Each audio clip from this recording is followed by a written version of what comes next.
Cerdim geri durmay, boynumdan kayar duvarlar. Ömrümde sıyıp dolup karayım, gökten alacak şey gülü kurmay, ey gökten alacak şey gülü kurmay.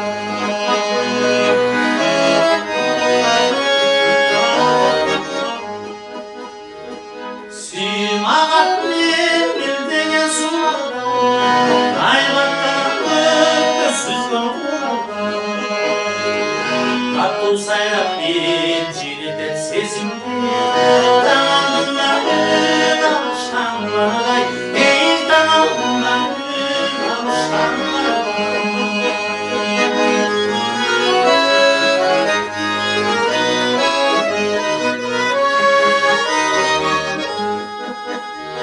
Siyimden cay gönülde doluşur, buldum sayrayıp tutar sayıp konuşur.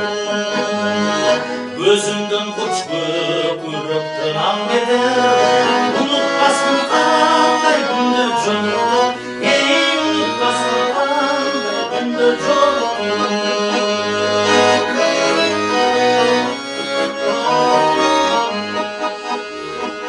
Bu dünyada çıkan benim ömrüm, şarkılan